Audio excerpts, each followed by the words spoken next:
Hey guys, Derek here with the Closet Doctor, and this is my good friend Tom Hughes from Ireland. 6 months ago, we went on a motorcycle tour with him, with Ben and Adam were there as well, and he came out to southern Utah to help them in their cabinet shop, and I came out.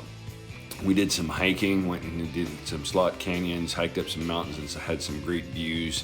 And on Wednesday night, we went out in the side-by-side sunset.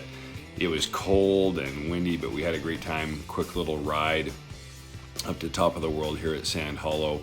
And then a couple of days later, I took Tom out and went kind of to the same place. We had a little bit of rain, but the weather was calm. Got a little bit wet. I let Tom take the wheel and drive, and he did a great job. And here in a little bit, you're going to see him driving, and the smile on his face made it all worthwhile, and he had a great time. Thanks for coming, Tom.